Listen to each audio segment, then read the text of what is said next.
बिस्मिल्लाहिर्रहमानिर्रहीम, अस्सलाम वालेकुम। मैं हूं शहजाद हुसैन भट्ट और नाज़रीन आप देख रहे हैं प्रोग्राम फेस टू फेस। नाज़रीन, आज प्रोग्राम के पहले हिस्से में 35 साल सर्विस करने वाले फाइटर पायलट और एक बड़ा नाम है air commodore retired Khalid Chishti साहब मेरे साथ हैं।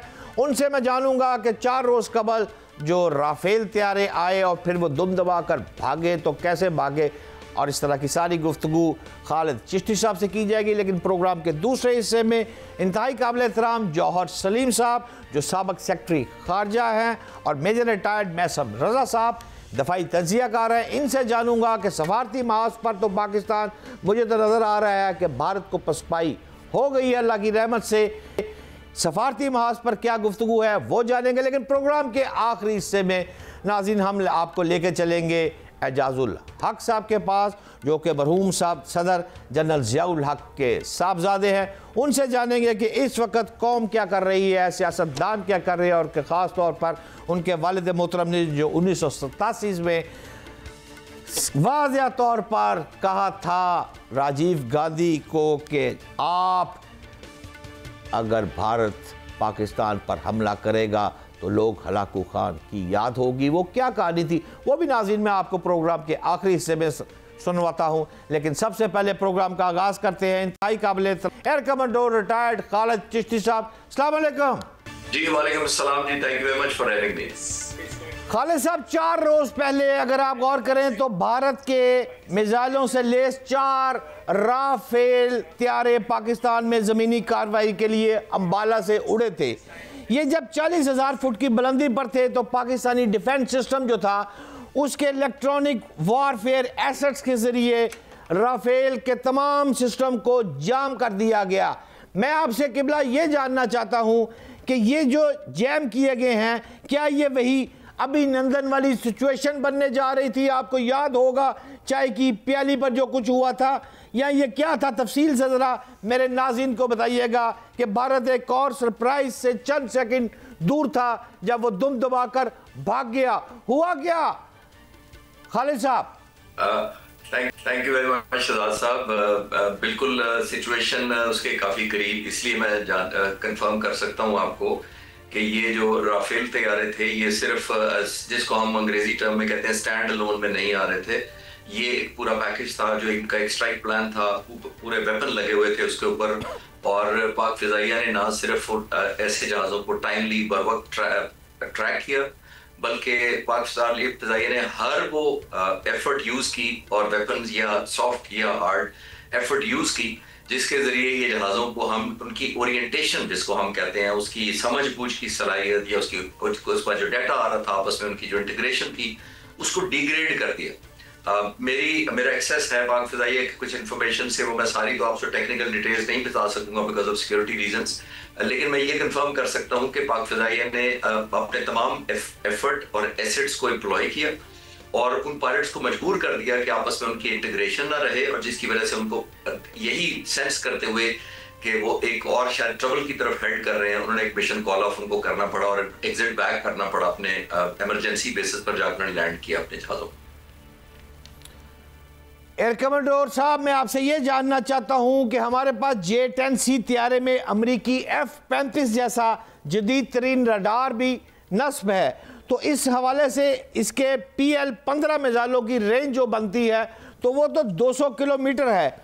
जब J-10C का थ्रस्ट और वज़न का तनासब आप राफेल से करेंगे तो उसके बारे में मुझे बताएं कि आपके पास सलाहियत 200 किलोमीटर की है और उनके पास 150 की है, तो आप उसको हिट करने में आसानी है। इसका क्या तकाबली जायज़ा है?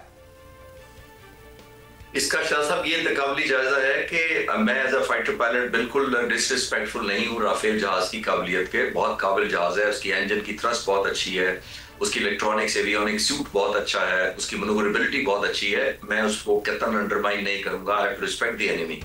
जिस सेंस में उन्होंने जहाज खरीदा था वो बुनियादी वजह, उनकी सबसे बड़ी वजह यही थी कि आपको रिफ्रेश आपके नाज़रीन को करते चलें कि इंडियन प्राइम मिनिस्टर ने 2019 में अभिनंदन के वाक़े के बाद कहा था कि अगर हमारे पास राफेल होते तो ये मौका ना आता। तो उन्होंने राफेल खरीदे, $9 बिलियन का उन्होंने ये खर्चा किया और जहाज खरीदे 36, और इन जहाज़ों को खरीदने के बाद उनका ख्याल ये था कि उनकी एरिया में एरियल सुप्रीमेसी हो जाएगी, क्योंकि लॉजिकली बनती थी, क्योंकि उस वक्त इस खित्ते में 150 kilometre beyond visual range missile मारने का कोई और जहाज नहीं था।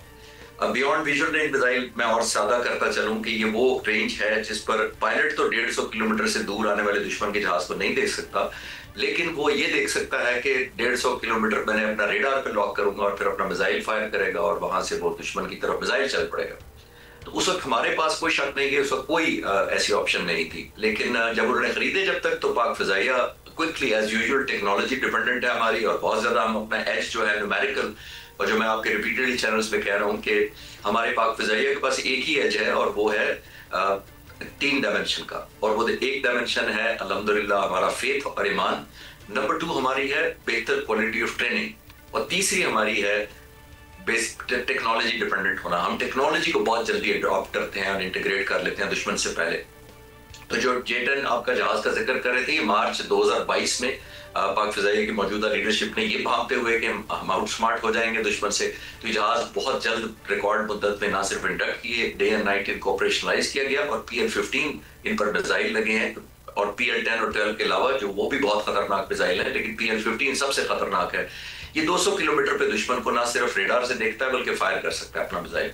और लॉजिकली आपने खुद ही कह दिया कि इसका मतलब है जब तक दुश्मन 150 किलोमीटर तक हमें ढूंढेगा, हम 200 किलोमीटर पहले उसको ढूंढ चुके हैं, मिसाइल फायर कर चुका है पाकिस्तानी पायलट। ये बहुत बड़ा एडवांटेज है, जिसकी वजह से इंडियन एयरफोर्स को बहुत जाहिर परेशानी का सामना है। और फिर यही बात नहीं खत्म हुई, हमने JF-17 थंडर ब्लॉक 3 जो हम खुद बना रहे हैं अल्हम्दुलिल्लाह, उसको जब अपग्रेड किया तो उसमें वही रडार आइसा जिसका आप जिक्र कर रहे हैं कि मोस्ट मॉडर्न दुनिया के जहाजों में लगा हुआ है, वो लगाया, और उस जहाज को भी मॉडिफाई कर लिया गया PL-15 मिसाइल से।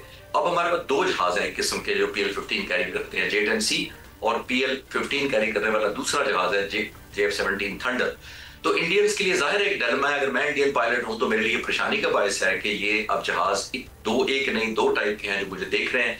जब उधर से कोई भी जहाज टेक ऑफ करेगा तो जाहिर है उसके लिए ये परेशानी का बायस होगा कि पता नहीं वो कौन से एयरक्राफ्ट को फेस करने जा रहा है। वो हर जहाज को PL-15 ही डील करेगा ऑलमोस्ट, और इसी तरह ये एक परेशानी का बायस है जो डिसबैलेंस या इम्बैलेंस क्रिएट हुआ है।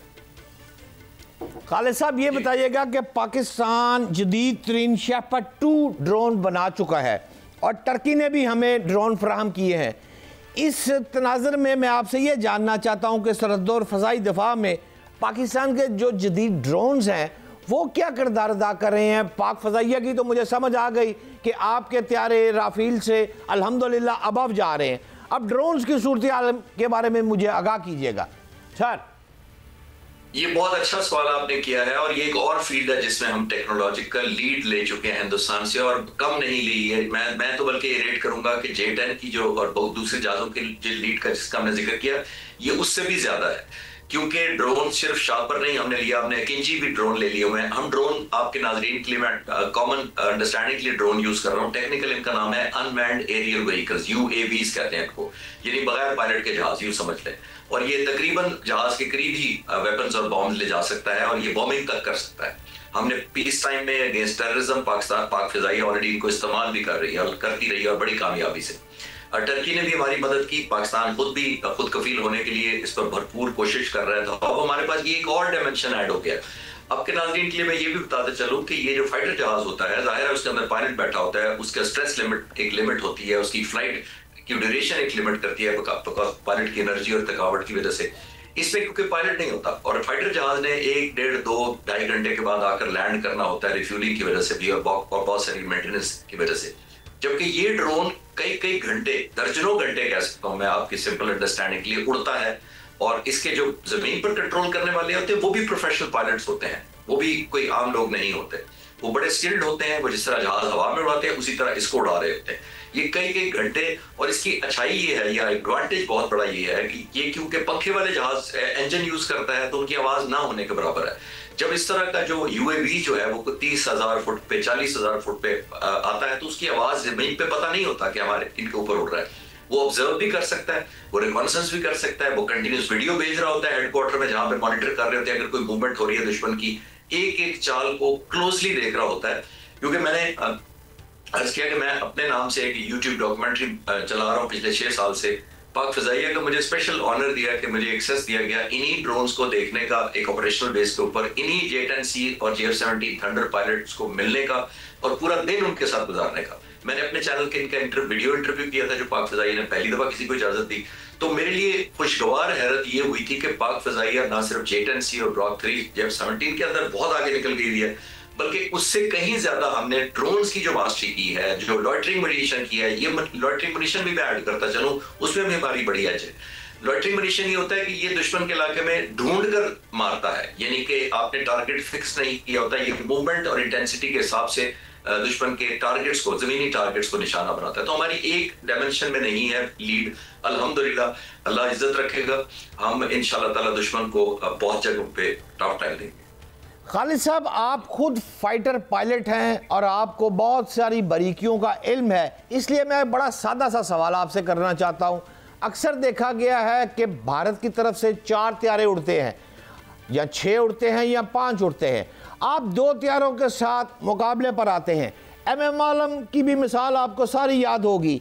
आप ऐसे मौके पर पाक जो फोर्स है, एयर फोर्स है, वो 2 त्यारे उड़ाकर इसका क्या डिज़ाइन होता है, सादा अल्फाज में समझाएंगे? जी, मैं बिल्कुल सादा करने की कोशिश करता हूं कि जब मैं नौजवान फाइटर पायलट के तौर पर पाक फिजाइया में भर्ती हुआ, उस दिन से लेकर हमारे इंस्ट्रक्टर्स ने और बाद में हमारे जो रहनुमा होते थे सिखाने के लिए हमें, वो हमें पहले दिन से बताते थे कि हमने दुश्मन के साथ आउटनंबर्ड लड़ना है। आउटनंबर्ड का पता है मतलब ये है कि हम अगर 2 जहाज होंगे तो उधर से 4 या 6 जहाज होंगे। हमारी ट्रेनिंग ही इसी तरह डिपेंडेंट है कि हमने आउटनंबर्ड लड़ना है। एंड बाय द वे, अब आउटनंबर्ड कैसे लड़ सकते हैं? जैसे मैंने थोड़ी देर पहले अर्ज किया, एक आपकी बेहतरीन ट्रेनिंग, और दूसरा जो मैं कह रहा हूं, हमें टेक्नोलॉजिकल एडवांटेज होना चाहिए, और अब और जो मैं शुरू से कहता आ रहा हूं कि हमारा ईमान है कि हमने इस मुल्क के लिए जान देनी है। मैं अक्सर आपसे कहता हूं कि जब आपकी डिटर्मिनेशन होगी और रिजॉल्व होगा तो आपकी क्वालिटी ऑफ ट्रेनिंग भी अच्छी होगी, आपका जज्बा भी अच्छा होगा, और आप हवा में आप वाकई सरप्राइज देंगे। मैं सारे चैनल्स को कहता हूं, जब भी मुझसे कोई पूछता है तो मैं ये कहता हूं कि मैं जिस उस फिजाइया से और उस आर्म फोर्सेस से मेरा ताल्लुक रहा है कि हम ना किसी को हराने के लिए लड़ते हैं, ना हम दुनिया को दिखाने के लिए लड़ते हैं, ना हम कुछ चीज साबित करना चाहते हैं, हमारे हम बर्तरी साबित करना चाहते हैं, ना हम अपनी हेजेमोनिक डिजाइन अपने इस रीजन में किसी को दिखाना चाहते हैं, बदमाशी दिखाना चाहते हैं। हम लड़ेंगे तो 2 वजह से लड़ेंगे। एक, हम अपने आजादी के लिए लड़ेंगे, अपने तहफ्फुज़ के लिए, और पाकिस्तान के लोगों को प्रोटेक्ट करने के लिए। तो जब ये जज्बा होता है तो फिर अल्हम्दुलिल्लाह अल्लाह ताला की तरफ से भी मदद होती है। खालिद साहब, पाक भारत जंग जो मुमकिन जंग है, ये समूदी ने मेरा ख्याल है बाज तो आना नहीं, इसके बारे में कमेंट ज़रूर कीजिएगा कि आपकी इसके बारे में क्या राय है। हाउएवर, मैं आपसे पूछना ये चाह रहा हूँ कि पूरी दुनिया इस वक्त असले की मार्केट को गौर करें तो प्रोडक्ट की जो वैल्यू है उसको मॉनिटर कर रही है। तो इस लिहाज से फ्रांस के त्यारे और टेक्नोलॉजी, ये सारी ड्रोन्स की जो बातें हैं, ये पूरी दुनिया, और आप इसको, क्या आपका कुछ एज ज़्यादा हो चुका है इस वक्त? एम आई राइट सर? देखिए, पहला आपका सवाल ये कि नरेंद्र मोदी ने जंग शुरू करनी है। जाहिर है हमारे लिए बहुत बड़ा फोर्सेस के लिए चैलेंज है, और एयरफोर्स के लिए सबसे ज्यादा ये है कि हमारी फील्ड में सबसे बड़ा सरप्राइज दिया जा सकता है, बिकॉज एयर पावर या फाइटर जहाज के पास बहुत कैपेबिलिटी होती है, फ्लेक्सिबिलिटी होती है, सरप्राइज होता है, शॉक इफेक्ट होता है, और एंड तक आप दुश्मन की नीयत को गेस नहीं कर सकते। एक फाइटर पायलट अगर हिंदुस्तान के बॉर्डर के अंदर से टेक ऑफ करता है, ना हमें ये पता होता है कौन सा उसके ऊपर वॉरहेड लगा है, न्यूक्लियर है कि कन्वेंशनल है, ना उसका हमें फ्यूल का अंदाजा होता है, ना उसकी डायरेक्शन शुरू में पता लग सकती है जब तक वो किसी पर्टिकुलर टारगेट की तरफ हेड नहीं करता, और कितने वेपन्स और कितने बॉम्ब्स कैरी कर रहा है हमें ये भी नहीं पता होता। तो ये सारी चीज रखते हुए एयर पावर पे बहुत बड़ा जिम्मेदारी है और चैलेंज भी है, और उसी की तैयारी करनी होती है। हमें एक डिसएडवांटेज भी है दुश्मन के ऊपर। डिसएडवांटेज ये है कि ऑफेंसिव वो लॉन्च करना चाहते हैं। ये देखिए, जो ऑफेंसिव लॉन्च करता है उसके पास इनिशिएटिव होता है, वेपन की चॉइस का, जगह की चॉइस का, टाइम का चॉइस का, इंटेंसिटी का, ये सारी चॉइसेस उसके पास होती हैं जो इनिशिएट करता है। जिसने डिफेंड करना होता है उसे 24 घंटे सुबह शाम रात दिन तैयार रहना होता है। जब मैं यहाँ आज भी अपने एयरफोर्स में कॉन्ट्रैक्ट से साथ रब्ता करता हूँ तो वो हर वक्त हवा में मेक श्योर कर रहे हैं कि कोई चांस ना लिया जा सके कि अपने मुल्क के लोगों को कोई सरप्राइज ना हमारे मुल्क को दे सके। एक चीज मैं आपके नाज़रीन की अवेयरनेस के लिए या थोड़े मालूमात के लिए बताता चलूं कि वो याद रखें, स्टैंड ऑफ वेपन्स आ चुके हैं, तो हमने घबराना इसलिए नहीं है कि दुश्मन अपने इलाके में बुजदिली से रहते हुए, नोइंगली कि ये मारा जा सकता है किसी तरीके से, वो बगैर बॉर्डर को वायलेट किए सिर्फ वेपन्स लॉन्च कर सकता है और वो टारगेट तक पहुंच सकते हैं पाकिस्तान के अंदर।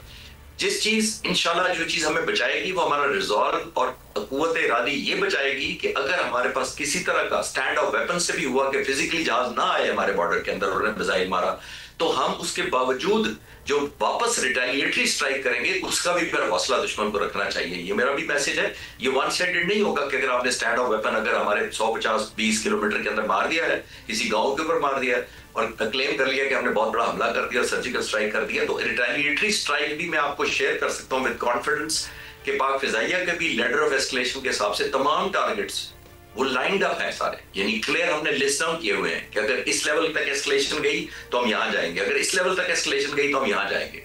तो ये सॉर्टेड आउट है। Let there be no confusion कि हम लेट गो करेंगे, अगर आपने छोटा सा मार मारा तो हम उससे भी छोटा मार के गुजारा करेंगे, हम शायद सूद के साथ वापस करेंगे।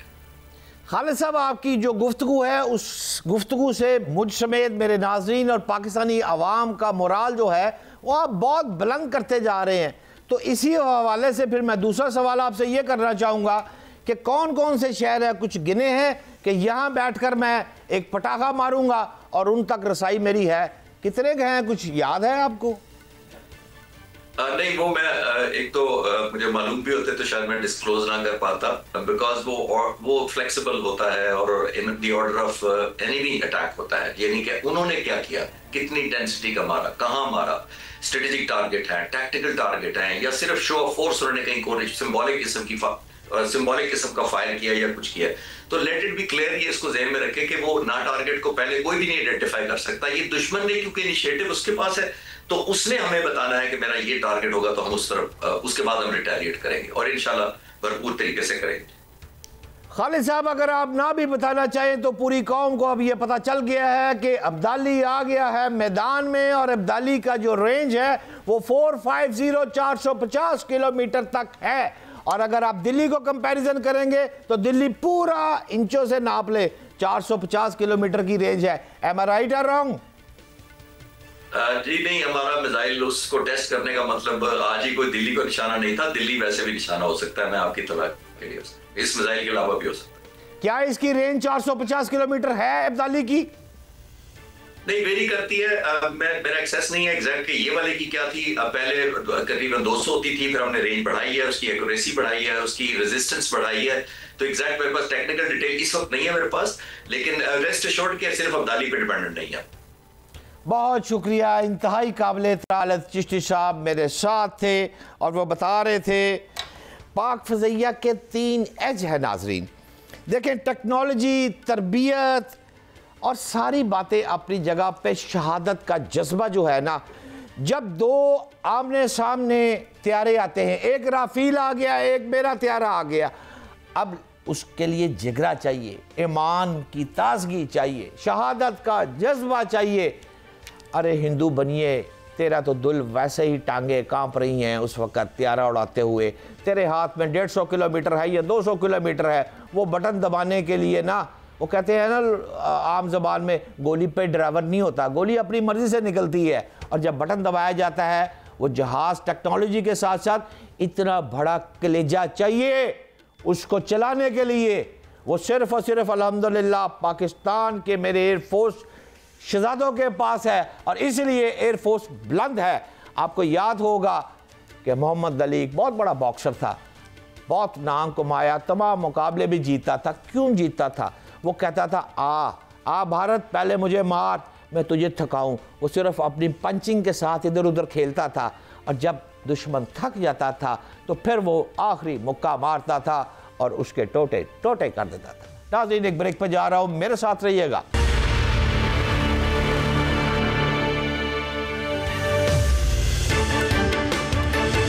Welcome back.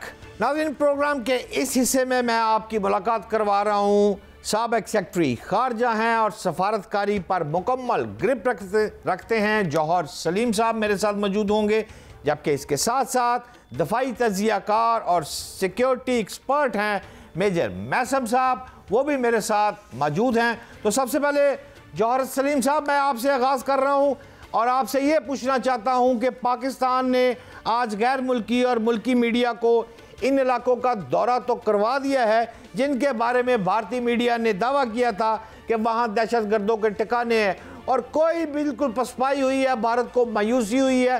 All thing is clear, ये हमने कर दिया। जबकि दूसरी जानब अगर आप गौर करेंगे तो जो ये राफेल तैयारे फ्रांस वाली बात करते हैं और उस पर बड़ा इतराते हैं, तो फ्रांस का जो सबसे बड़ा टीवी चैनल है उसका नाम 24 है, उस चैनल में की बात कर लें, अल जज़ीरा की बात कर रहे हैं, BBC की बात कर रहे हैं, तमाम आलमी मीडिया अपनी रिपोर्ट्स में पहलगाम वाक़े को फॉल्स करार दे रहा है। मैं आपसे ये जानना चाहता हूँ किबला कि मोदी आखिर हट दर्मी का मुजाहरा क्यों कर रहा है? क्या भारत किसी मिस एडवेंचर का इरादा कर चुका है? असल में इंटरनल बात कुछ जो आपकी समझ में आई है, आपका मुकम्मल अबूर है सफारतकारी पर, मेरी रहनुमाई फरमाएं। जी बिल्कुल, ये देखिए, जो जहाँ तक बयानिया का ताल्लुक है तो इंडिया का जो बयानिया एक वो बना रहे थे, और जो कि थोड़ा सा ज़रा हैरानकुन भी था, बिकॉज जब वो वाक़या हुआ तो उसके कुछ ही देर बाद उन्होंने मीडिया को लीक्स की, अपने इंडियन मीडिया को, और उनको तस्वीरें, कुछ स्केचेस और कुछ जो है बाकी इस किस्म के जो डिजिटल अपनी तरफ से एविडेंस देने की कोशिश की। बाद में वो कोई उसको ट्रैक्शन तो मिली नहीं, कोई ऐसा वेरीफाइबल एविडेंस वो नहीं दे सके। बल्कि यहाँ तक हुआ कि जब उन्होंने सफारत वहाँ पे सारे सफ़ीरों को एक ब्रीफिंग दी न्यू दिल्ली में, उनके फॉरेन ऑफिस में, 100 के करीब उधर डिप्लोमेटिक मिशंस हैं, वो सारे वहाँ पे गए तो वो भी मायूस हुए, और उन्होंने मीडिया से शेयर किया कि इंडिया ज़्यादातर वो माजी की बात करता रहा कि जी माजी में ऐसे हुआ, माजी में ऐसे हुआ, पास्ट पैटर्न्स की बात करते रहे, कोई सबूत नहीं दे सके। और इसी तरह फिर जाहिर है बाद में भी जो उन्होंने बयानिया बनाया वो अभी तक कोई टेक ऑफ नहीं किया, फ्लाई नहीं किया। अब मसला यह है कि इस वक्त जो इंडिया के लिए, जब मोदी ये क्लेम कर चुके थे कि जी ये तो हमने मसला जो है कश्मीर का ये जो डिस्प्यूट है ये हमने रिजॉल्व कर लिया है इंटरनली, किस तरह से कि जी आर्टिकल 370 रिवोक करके और आर्टिकल 35A रिवोक करके, और उनकी जो उन्होंने कोशिश की थी एक डेमोग्राफिक इंजीनियरिंग की वहाँ पे, कि जब वो जो है ना वहाँ पे आबादी का तनासुब भी बदल दें ताकि ना रहे बांस ना बजेगी बांसुरी वाली बात, तो वो भी जाहिर है कि अभी तक उनका मंसूबा जो है वो अभी तक मुकम्मल तो नहीं हुआ। अभी तक सिर्फ वो बड़ी मुश्किलों से, हालांकि बेशुमार उन्होंने डोमिसाइल्स इशू किए, लेकिन जो असल वहाँ पे बाहर से लोग आके आबाद हुए हैं उनकी तादाद 1 लाख से कम है। अब तीसरा उन्होंने कहा कि जी हमने वहाँ पे देखें इलेक्शन करवा दिए, वहाँ पे उसके बाद जो है उन्होंने कहा कि बहुत ही ज़्यादा टूरिज्म शुरू हो गया है, और एक मैसिव इकोनॉमिक इन्वेस्टमेंट का इंजेक्शन वहाँ पे वो उन्होंने लोगों की इकॉनमी को हम देंगे ताकि लोग भूल जाएं कि वो मसला कोई वहाँ पे एग्जिस्ट भी करता है। तो वो तो हो नहीं सका, और अब ये जो है ना इस वक्त इंडिया को ख़ुसूसन मोदी को, क्योंकि ये उनकी पार्टी का मौक़िफ़ है, कांग्रेस की पार्टी का मौक़िफ़ तो ज़रा मुख्तलिफ था इससे, तो वो अब ये उनको थोड़ा सा ये लग रहा है कि जी वो जो सारा मैंने मंसूबा बनाया था वो कामयाब तो हो नहीं सका। तो इसकी वजह से अब वो उनको समझ नहीं आ रही कि क्या करें। एक तरफ उन्होंने बहुत ही ज़्यादा पहले इंटिमिडेशन का माहौल बना दिया, बहुत ही ज़्यादा प्रोवोकेशन का, जिसे कहते हैं इश्तिआल अंगेज़ी का माहौल बहुत ज़्यादा बना दिया, एक जंग का थ्रेटन भी कर दिया पाकिस्तान को। सिंतास माहिदा जो है, जिसने कितनी जंगों में वो माहिदा कभी आज तक सस्पेंड नहीं हुआ या अबेंस में नहीं रखा गया, उसको भी अबेंस में कर दिया, और भी बहुत से आपको पता है एक सीरीज़ ऑफ एक्शंस उन्होंने ली। लेकिन इन सारी चीज़ों से भी वो मसला अभी तक क्यों सा है ना, क्योंकि जितने भी मुल्कों ने वो पहले उन्होंने कहा कि देखिए 100 से ज़्यादा मुल्कों के लीडरों ने मेरे से बात की है और उन्होंने इंडिया की हमायत की है, लेकिन जब उसको जो बयानात सामने आए तो पता चला कि हमायत उन्होंने उस तरह नहीं की। उन्होंने सिर्फ ये कहा कि जी हम टेररिज्म के कंडेम करते हैं, तो वो तो खैर पाकिस्तान भी कंडेम करता है। उन्होंने कहा जी हम टेररिज्म में जो अमवात हुई हैं उस पर हम कंडोलेंस करते हैं, पाकिस्तान ने भी कंडोलेंस किया। तो उस पर साथ ही साथ उन सब मुल्कों ने कहा कि जी आप रिस्ट्रेन एक्सरसाइज करें, यानी कि इस वक्त जो है आप थोड़ी समझदारी से काम लें, थोड़ी जिम्मेदारी से काम लें, और कोई ऐसा माहौल ना बनाएं कि जिससे बात जंग की तरफ जा निकले। बिकॉज ये 2 एटमी कुव्वतें हैं और दुनिया में कोई भी नहीं चाहता कि इनमें जंग हो, क्योंकि वो जंग जो है न सिर्फ इन मुल्कों के लिए बल्कि इस खित्ते के लिए और पूरी दुनिया के लिए वो बड़ी ख़तरनाक हो सकती है। तो इसलिए जब ये सारी सिचुएशन है, अब मोदी जो है बेसिकली अभी तक वो इस चीज़ को छोड़ नहीं रहे। अगर आज की आप खबरें देखेंगे इंडिया के अखबारों में, तो आज भी उन्होंने इंडियन एयरफोर्स चीफ से मुलाकात की, कल उन्होंने इंडियन नेवल चीफ से मुलाकात की, उससे पहले भी सारी ये मुलाकातें जो है तीनों जो चीफ्स हैं और जो NSA हैं उनके नेशनल सिक्योरिटी एडवाइज़र और डिफेंस मिनिस्टर, उनसे बहुत सी मुलाकातें। तो एक किस्म का तासुर अभी तक वो दे रहे हैं कि मैंने वो ऑप्शन जो है अभी तक छोड़ी नहीं है, जो वो पहले बात कर रहे थे कि हम जो है दुनिया के आखिरी कोनों तक जो है वो परपिट्रेटर्स को जाके एक ऐसी पनिशमेंट देंगे कि वो इमेजिन भी नहीं कर सकते। तो ये सारी चीज़ें जो सी हैं, और वो ऑप्शंस भी जो हैं, ज़ाहिर है वो हमने देखा सर्वेलेंस भी तो हो रही है, इस पर मिलिट्री एक्सपर्ट ज़्यादा बता सकते हैं। लेकिन पाकिस्तान की तरफ से जो रेडीनेस है, जो प्रिपेयर्डनेस है, क्योंकि पाकिस्तान की तरफ से ये तो बहुत ही क्लियर है कि हम किसी सूरत में भी जंग नहीं चाहते, लेकिन अगर हम पे मुसल्लत की गई तो फिर हम तैयार हैं उसके लिए, ज़ाहिर है। और हम भी एक एटमी कुव्वत हैं, हमने ज़ाहिर है पाकिस्तान ने भी अपना जो है ना वो बड़ा इस पर दो टोक एक मौक़िफ़ दे दिया है। तो अब इस सूरत में मोदी लगता है कि एक बहुत ही गहरे तज़ब्ज़ुब का शिकार हैं, और हालांकि अब पिछले कुछ दिनों के मुकाबले में जो ये ख़तरा जो था कि हिंदुस्तान की तरफ से किसी मिसएडवेंचर का, वो कुछ कम तो हुआ है, लेकिन मैं ये कहूँगा कि अभी तक बिल्कुल टला नहीं है पूरी तरह से। और अभी तक मोदी जो है एक गहरे उसमें नज़र आ रहे हैं, इसी परेशानी में गलता हैं कि क्या करें। मेजर रिटायर्ड मेसम रजा साहब, आपने अभी जौहर सलीम साहब की गुफ्तगू भी सुनी है, जिसमें वो फरमा रहे हैं कि इंडियन नेवी से मुलाकात कल हुई थी, एयरफोर्स एयर चीफ से मुलाकात आज हुई है, प्लानिंग वैसे की वैसे ही है। असल में कहानी कुछ इस तरह है कि चंद साल कबल जो भारत के कोल्ड स्टार डॉक्ट्राइन था, उसमें तो ये था ना कि जी हम अंदर घुसकर मारेंगे, लेकिन बाद अज़ां पाकिस्तान ने जो टेक्निकल न्यूक्लियर वेपन यानी छोटे एटमी हथियार जो है, नसर मिसाइल भी आपको याद है, वो बनाकर इसको तमाम चीज़ों को खाक में मिला दिया।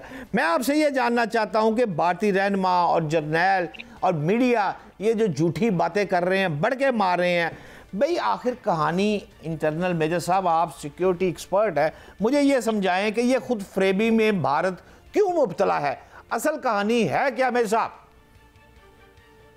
बिस्मिल्लाहिर्रहमानिर्रहीम। बड़ी खूबसूरत बात आपने की, खुद फरेबी। जंगल में रहते हुए हर जानवर की, वो क्या गधा हो, क्या चूहा हो या कोई भी जानवर हो, उसकी ख्वाहिश होती है कि मैं भी शेर बनूं, मैं भी जंगल का बादशाह बनूं। लेकिन ये सदियों से ये ख्वाहिशें बस ख्वाहिशें ही नहीं, इनका एक ख्वाहिश है कि इस रीजन का ये पुलिसमैन बने, मगर इनको ये नहीं पता कि पुलिसमैन या शेर, जंगल का बादशाह बनने के लिए आप लिबादा ओढ़ के शेर नहीं बन सकते। उसके लिए कुछ खसलतें होती हैं, उसके लिए कुछ दरियादिली होती है, उसके लिए जुर्रत चाहिए होती है, उसके लिए वो ईमान चाहिए होता है, उसके लिए वो जज्बा चाहिए होता है, उसके लिए मारने और मर जाने के लिए कमिटमेंट चाहिए होती है। इनके अंदर इस तरह की कोई एक चीज भी नहीं पाई जाती। ये दुनिया के इंतहाई तरीन बुज़दिल लोग हैं। स्पेशली मैं इंडियन पब्लिक की बात नहीं कर रहा हूं, मैं उस आरएसएस और हिंदुआता वाजपा माइंडसेट की बात कर रहा हूं। ये सिर्फ सरहद के उस पार से ये बढ़ के मार सकते हैं, ये प्लानिंग कर सकते हैं, ये डॉक्ट्राइन बना के उसके ऊपर billion and billions of dollar कमा सकते हैं कमीशन की सूरत में। जिस तरह आपको याद हो 2019 में जब घुस के मारने के लिए आए थे, 2 कब्बे मारे, 2 दरख्त मारे और फिर अपना मलबा भी इधर फेंक के अभिनंदन चाय पी के चला गया। तो उसके बाद मोदी साहब ने एक जलसा किया बिहार में जाके, फौरी तौर पे, वो बेसिकली इलेक्शन कैंपेन थी, और उसमें इन्होंने बड़ा बढ़ चढ़ के एक बयान दिया कि आज अगर राफेल त्यारे भारत के पास होते तो आज भारत को ये मुंह दिन ना देखना पड़ता। अच्छा, उसके बाद हुआ क्या? मैं आपके तवज्जुह से पब्लिक को बताना चाहता हूं, 6/3 इंडियन पब्लिक, 630 बिलियन डॉलर की 26 राफेल त्यारों की डील हुई। 630 बिलियन डॉलर की मैं बात कर रहा हूं। उसके अंदर जो एक रेडार सिस्टम था, हर त्यारे के अंदर 125 मिलियन डॉलर का SB2R2 वो रेडार सिस्टम था। बड़े अपनी तरफ से इनको बहुत लेटेस्ट त्यारे, और इन्होंने अपनी आवाम को जो चूना लगाया उस 630 बिलियन डॉलर के अंदर, आप हैरान रह जाएंगे, 240 बिलियन डॉलर का कमीशन लिया मोदी साहब के फ्रेंड में, जो आज भी पेरिस में बैठा हुआ है। आ गया है, हुआ क्या? अब 29 तारीख को जब वो पेट्रोलिंग के लिए 4 राफेल त्यारे आए, तो हमारे लोकल बने NRTC के इंडिजिनस बने रेडार जैमर ने उनको जैम कर दिया। और इस कदर उनके अंदर खराबी आई कि वो वापस जिस बेस से उड़ के आए थे उस बेस पे वापस नहीं जा सके। उन चारों ने इमरजेंसी लैंडिंग की श्रीनगर में। अब ये प्रूवन फैक्ट है। अब इस चीज ने उनकी कमर तोड़ दी, इस चीज ने सारा इनका भांडा फोड़ दिया है। जो डॉक्ट्राइन इन्होंने बनाई हुई थी ना, और या जो शेर बनने जा रहे थे, पुलिसमैन बनने जा रहे थे, इस चीज ने इनको अपनी असली औकात बता दी कि हम खड़े कहां हैं। इनको अब थोड़ा सा होश के नाखून लेने चाहिए।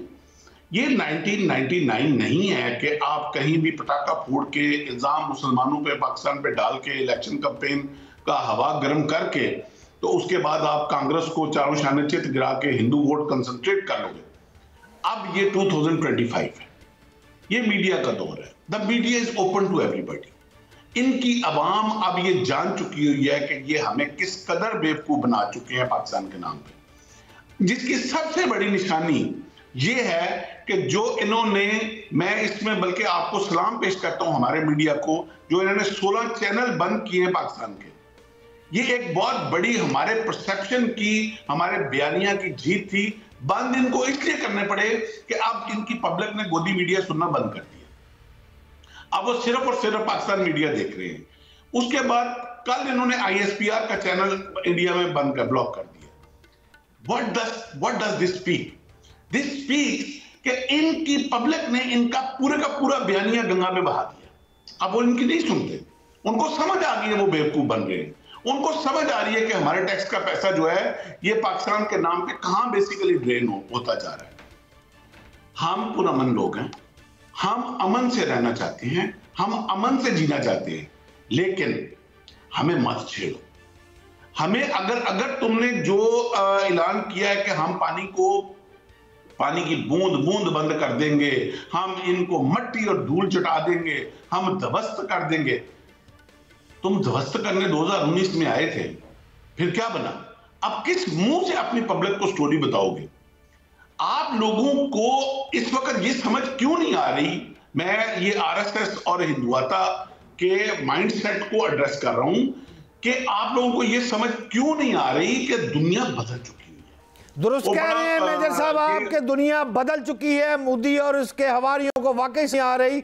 जौहर सलीम साहब, मैं आपसे ये जानना चाहूंगा कि पहलगाम वाक़या और पाक भारत कशीदगी के बाद वफाकी हुकूमत ने ISI सरबराह लेफ्टिनेंट जनरल मोहम्मद आसिम मलिक को कौमी सलामती का मुशीर मुकर्रर कर दिया है। तो आपसे सवाल ये है कि तैनाती के बाद दफाई और सफारती हवालों से इसका क्या इम्पैक्ट होगा? क्योंकि भारत को समझ तो जौहर सलीम साहब नहीं आ रही है। सफारती ज़राए से तमाम दुनिया उसको लान तान कर रही है, लेकिन वो फिर भी समझ नहीं आ रहा। ये जो इम्पैक्ट नहीं आया है, कौमी सलामती का मुशीर मुकर्रर किया गया लेफ्टिनेंट जनरल मोहम्मद आसिम मलिक साहब को, इसके हवाले से क्या बताना पसंद करेंगे? जी देखिए, नेशनल सिक्योरिटी एडवाइजर जो है एक अहम ओहदा है, और इससे पहले इस पे देखिए मोहित यूसुफ साहब भी रहे हैं, उससे पहले मेरे दोस्त जो हैं जनरल नासिर जंजुआ वो भी रहे हैं। तो उससे जाहिर है कि in terms of foreign policy, उसमें फॉरेन पॉलिसी के अंदर एक जो आपकी डिफेंस पॉलिसी होती है, आपकी सिक्योरिटी पॉलिसी है, वो बहुत अहम होती है। तो उसमें ये ओहदा एक कलीदी किरदार अदा करता है। तो एक ये खुशाइंद बात है कि NSA का ओहदा जो कि खाली था काफ़ी अरसे से, वो अब उस पर ज़ाहिर है एक जो है अपॉइंटमेंट हो गई है। और इस वक्त जब पाकिस्तान एक मुश्किल सूरत हाल से गुजर रहा है, इसमें सिक्योरिटी के चैलेंजेस हमें ईस्ट से आ रहे हैं काफ़ी ज़्यादा, तो उसमें ये मेरे ख्याल है कि बहुत जो है इस वक्त एक पॉजिटिव चीज़ है कि ये ओहदा फिल हो गया है। इसमें एक चीज़ मैं कहूँगा यहाँ पे कि जो राफेल्स है, मेरे ख्याल है वो मेजर साहब जब उसकी प्राइस बता रहे थे तो शायद वो गलती से डॉलर कह गई। $640 बिलियन नहीं है, ये 640 बिलियन इंडियन रुपीज़ है इसकी कीमत, और वो भी बहुत ज़्यादा पैसा, बिकॉज इंडियन रुपी जो है वो हमारे से कोई 3 गुना ज़्यादा महंगा है। तो और उसमें ज़ाहिर है कि उसके ऊपर बिल्कुल बाहर भारत के अखबारों में बहुत से इतराज़ात आए थे। इन्होंने सही कहा है कि उसके ऊपर ना बहुत से वो ये इस किस्म की चीज़ें उनके मीडिया में आती रही हैं कि इसमें भी डील में भी कोई मसला था और इस किस्म की बातें थी। खैर ये उनका अंदरूनी मामला है। जो अहम चीज़ है कि उस वक़्त इंडिया ने राफेल्स की बात की उसके बाद उन्होंने एक और सिस्टम एक्वायर किया जो उन्होंने रशिया से लिया है, वो S-400 है एयर डिफेंस सिस्टम, वो भी है। लेकिन पाकिस्तान भी ज़ाहिर है हमारी साइड पे जब इंडिया को ऐसी चीज़ करता है तो ताकत का तवाज़ुन जिससे बिगड़ने लगता है, तो पाकिस्तान भी उसको बिकॉज हमने तो उसको मेंटेन करना है अपने डिटरेंस को, तो पाकिस्तान भी उसके लिए जिस तरह हमने J-10 तैयारी शामिल की है अपनी एयरफोर्स में, इसी तरह और सिस्टम्स, तो वो उससे वो कोई ये नहीं हो गया कि वो जो ताकत का तवाज़ुन है किसी तरह से भी लॉपसाइडेड हो गया है। पाकिस्तान जो है वो अपने आप को डिफेंड करने की पूरी कैपेबिलिटी रखता है। हमारा डिटरेंस जो है रहे हैं पाकिस्तान कैपेबिलिटी रखता है, लेकिन इसके साथ साथ काइंडली ये भी बताते जाए, आखिरी 2-2.5 मिनट रह गए हैं, जौहर सलीम भाई ये भी बताते जाएं कि आप इस वक्त क्या हमारी सफारतकारी जो इस वक्त हो रही है, इसाक डार साहब, पाक फौज, अवाम सब मिलकर कर रहे हैं, इससे आप सेटिस्फाई हैं या आप कोई मुफीद मशवरा और देना चाहते हैं कि इस अंदाज से भी सफारतकारी होनी चाहिए, या आप सेटिस्फाई हैं जौहर सलीम साहब? जी देखें, इस वक्त जो डिप्लोमेसी, मैंने ये अपने बहुत से पहले भी आपने देखा कमेंट्स में कहा था कि काफ़ी सारी जो डिप्लोमेसी है, जो सफारतकारी है, वो आपको वो डिस्क्रीट होती है, वो ये पब्लिक व्यू में नहीं होती, वो खबरों में उस तरह से नहीं आती, और वो कई बार ज़्यादा अहम होती है। लेकिन कुछ होती है जो पब्लिक व्यू में आती है, जिस तरह जब ये हाई लेवल कॉन्वर्सेशंस होती हैं, फ़ोन पे हों या बिलमुशाफा हों, तो उसमें अभी आप देखें कि ईरानियन फॉरेन मिनिस्टर भी पाकिस्तान आ रहे हैं। ईरान ने उससे पहले वो अपनी ऑफ़र भी की है एक इस सिचुएशन में फैसिलिटेशन और मीडिएशन की।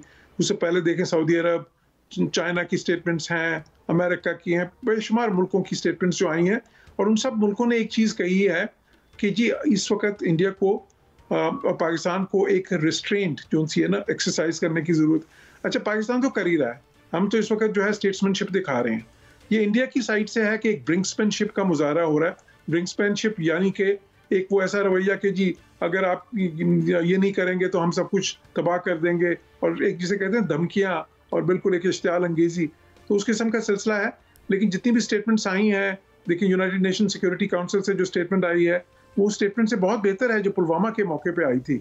इसी तरह अमेरिका से जो स्टेटमेंट्स आई हैं, बहुत से और मुल्कों से आई हैं, उन स्टेटमेंट से बेहतर हैं जो पुलवामा के वक्त में आई थी।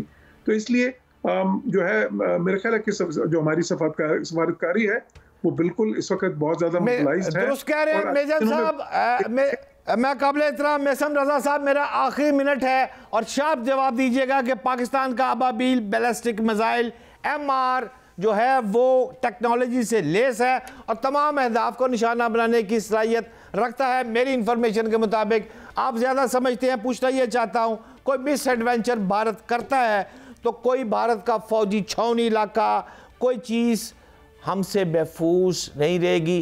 क्या मैं दुरुस्त कह रहा हूं? हमारी रेंज में है या आउट ऑफ रेंज है? जी जी बिल्कुल आप दुरुस्त कह रहे हैं। बल्कि पहले तो मैं जोहर साहब का शुक्रिया अदा करना चाहता हूं जिन्होंने करेक्शन की। वाकई वो इंडियन रुपीस था, वो डॉलर नहीं था। अच्छा, दूसरा, बिल्कुल वो हमारी रेंज में है जी, बल्कि हमें अपने मिसाइल की कुछ कम रेंज के तजर्बे करने पड़े हैं टू रिड्यूस द रेंज, क्योंकि अब ये मैं आपको आखिरी मिनट में वाज़ह तौर पर बता दूं, हमारे हदफ ना इंडियन अवाम नहते लोग होंगे, ना हमारा हदफ जो है बेगुनाह लोग होंगे, और ना ऐसी कोई इंफ्रास्ट्रक्चर होंगे जैसा रोड। हमारे हदफ, चूंकि ये बात पानी से शुरू हुई है, हमारे हदफ जो होंगे इन मिसाइलों की रेंज के, वो उन दरियाओं के बने हुए डैम्स हैं जो इंडस वाटर ट्रीटी के तहत इन्होंने 3 दरियाओं के ऊपर डैम बनाए, ब्यास के ऊपर, सतलज के ऊपर, रावी के ऊपर।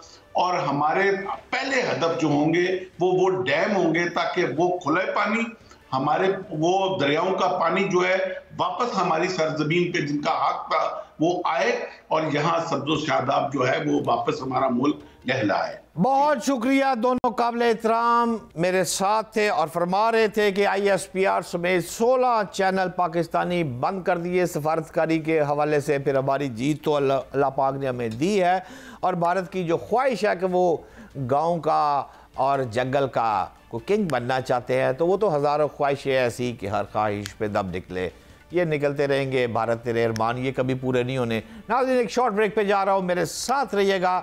Short break.